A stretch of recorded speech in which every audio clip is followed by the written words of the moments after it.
Primary TET 2014 OMR মামলা নিয়ে গুরুত্বপূর্ণ আপডেট সামনে চলে এসেছে।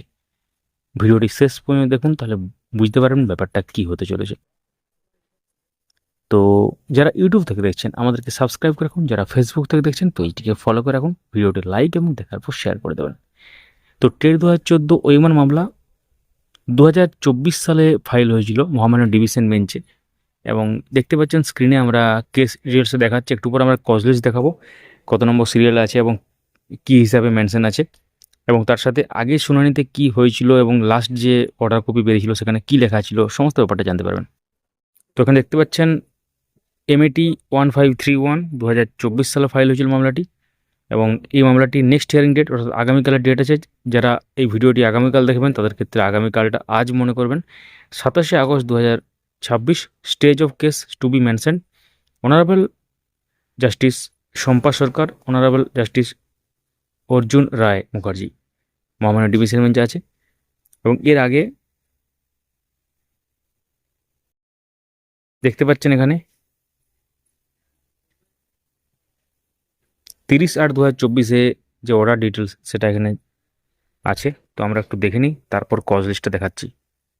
তো 30/8/2024 যেটা ব্যাপারটা ছিল এবং সেটা একটু আমরা যদি দেখি, তখন অনারেবল জাস্টিস হরিশ টন্ডন এবং অনারেবল জাস্টিস প্রসেনজিৎ বিশ্বাসের মহামান্য ডিভিশন বেঞ্চে এই মামলাটি উঠেছিল, এবং সেখানে ওই একটা ব্যাপার নিয়ে হয়েছিল, যেটা হচ্ছে সেই পর্ষদ নাকি টাকা দিতে পারবে না ওই হার্ড ডিস্কের জন্য, এবং সেই ব্যাপারটা নিয়ে তারা চ্যালেঞ্জ করেছিল, তার জন্যই মামলা হয়েছিল। এবং তারপর আদার্স কিছু ফ্যাক্টরস ছিল, এবং দেখতে পাচ্ছেন এখানে লেখা আছে। তো এবং এখানে সিবিআইয়ের তরফ থেকে যেটা বলা হয়েছিল, অর্থাৎ সিবিআই কাউন্সিল পক্ষ থেকে, যে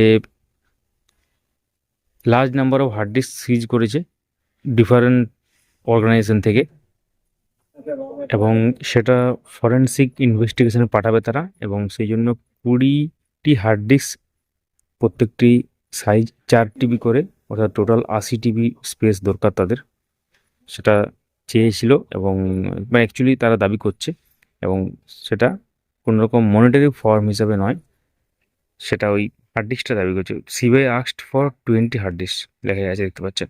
এবং তারপরে অনেক ব্যাপার ছিল, এবং ফাইন্যান্স ডিপার্টমেন্ট গভর্নমেন্ট ওয়েস্ট বেঙ্গলকে এক্ষেত্রে একটা ইন্টারিম মেজারের ব্যাপার ছিল, যে এটা ব্যাপারটা দেখার জন্য। তো এই ব্যাপারটা হয়েছিল লাস্ট পর্যন্ত, এবং এরপর হচ্ছে 27 তারিখ অর্থাৎ আগামীকাল দেখতে পাচ্ছেন আমরা ডেলি কজ লিস্টে চলে এসেছি। কোর্ট নম্বর 12, অনারেবল ডিভিশন বেঞ্চ, সকাল 10:30টার সময় বসবে।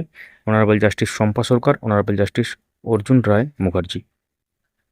তো এখানে কি আছে একটু দেখে নিই।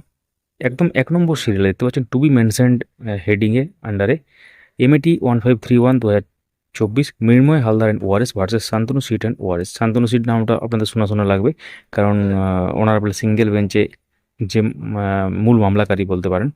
তার সাথে আরও অনেকে আছে, কিন্তু নামটা যেহেতু একজনের থাকে ব্যাপারটা, তো সেই জন্য শান্তনু সিট নামটা অনেকেরই পরিচিত। তো এর সাথে যারা আমাদের পুরনো দর্শক তারা জানবেন ব্যাপারগুলো, এবং তার সাথে যে রিট আকারে অন্য একটা আছে ব্যাপার MAT 1382, যেটা সম্ভবত পর্ষদের করাটা। দেখতে পাচ্ছেন the West Bengal board of primary education and Wares versus Shantanu Sit and ওয়ারেস। তো এই মামলাটি 1 নম্বর সিরিয়ালে টু বি মেনশনড হেডিংয়ে কিন্তু আছে। এখন দেখার বিষয় আগামীকাল কী হয়। এই মামলার আপডেট আমরা অবশ্যই নিয়ে আসবো, অবশ্যই সঙ্গে থাকবেন।